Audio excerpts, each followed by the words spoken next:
घराच्या उंबरठ्यावर असं सुंदर हळदीचं लेपन असेल तर किती सकारात्मक वाटतं ना. चला तर मग उंबरठ्यावर लावण्यासाठी हे लेपन तयार करून घेऊया. यासाठी सर्वात आधी तर आपण हळद घ्यायची आहे, त्यानंतर गुलाब पाणी घ्यायचं आहे आणि इथे आपण महत्त्वाचं म्हणजे गंधगोळी वापरणार आहोत. त्यानंतर जे अवेलेबल असेल ते अत्तर घ्यायचं आहे, थोडंसं भीमसेनी कापूर घ्यायचं आहे. आपण कापूर असं बारीक करून घ्यायचं आहे. कापराची व्यवस्थित अशी बारीक पूड तयार करून घ्यायची आहे आपल्याला आणि त्यामध्ये आपण टाकणार आहोत ही गंधगोळी, म्हणजेच गोपीचंदनाची जी गोळी भेटते तिचा थोडासा तुकडा आपल्याला असं त्यामध्ये टाकून घ्यायचा आहे.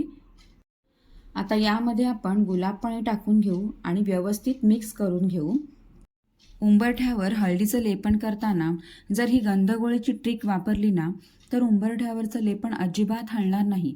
कधी कधी बघा ना, हळद निघून जाते, तसं अजिबात होणार नाही. हळद अगदी उंबरठ्याला चिकटून बसेल. आता यामध्ये आपण कोणतंही अत्तर टाकून घ्यायचं आहे. मी इथे गुलाब अत्तर टाकत आहे, यामुळे उंबरठ्याला छान सुगंध येईल. चला तर मग आपली हळद, गुलाब पाणी, अत्तर, भीमसेनी कापूर, गंधगोळी या सगळ्या गोष्टी व्यवस्थित मिक्स करून घेऊया.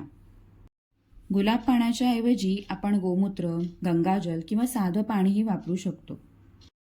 पॉझिटिव्हिटीने भरपूर असं हे उंबरठ्याचं लेपन तयार आहे. हे लावत असताना आपल्याला एक गोष्ट करायची आहे, ती म्हणजे खूप सकारात्मक राहायचं आहे आणि माझ्या घरात खूप सुख येत आहे अशी प्रार्थना करत ते लावून घ्यायचं आहे. तुम्हा सर्वांचे आणि स्वामींचे खूप खूप आभार.